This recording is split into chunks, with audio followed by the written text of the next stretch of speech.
Soomaali waxay dhahdaa cimrigaada oo raago geel dhalaayo ayuu ku tusayaa. Maanta waxaan aragnay Imaaraadka Carabta oo qarash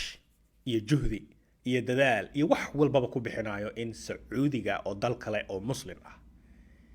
Waa Sacuudiga in loo aqoonsado dalka ugu neceb Yuhuudda. Erey waxaa jira afka Ingiriiska loo yaqaano antisemitism ama antisemitic. UN-ka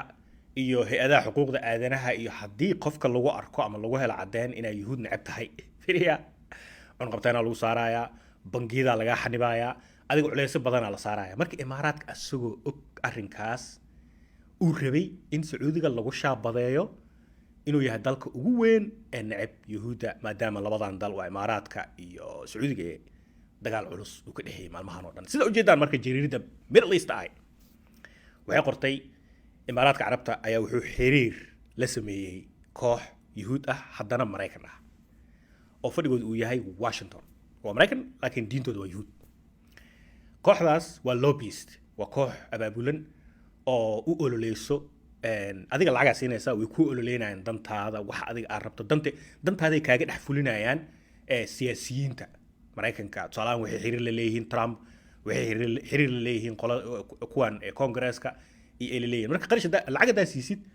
iyaga dantooda ku fulinayaan Sacuudigana waa lagu shaabadeynaya sheeko noocaas ay Imaaraadka horta rabeen maxaa dhacay marka waxaa dhacay markay qoladan la xiriireen qoladii way ka gaabsatay Imaaraadka waxay ku dhaheen anaga Sacuudiga waa saaxiib gaar ah Mareykanka iyo Sacuudiga waa saaxiibo waaye aad u fiican Mareykanka iyo Israa'iilna waa saaxiibo marka ma rabno oo ma geli karna hadeertaan mana doonayno in Sacuudiga lagu shaabadeeyo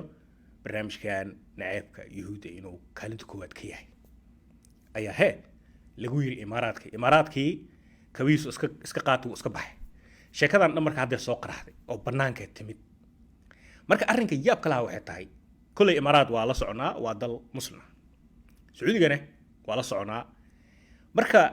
waxaa arkaysaa laba qof oo walaalo ah oo isku diin ah midna uu leeyahay midkan kale naceebka Yuhuud u qabo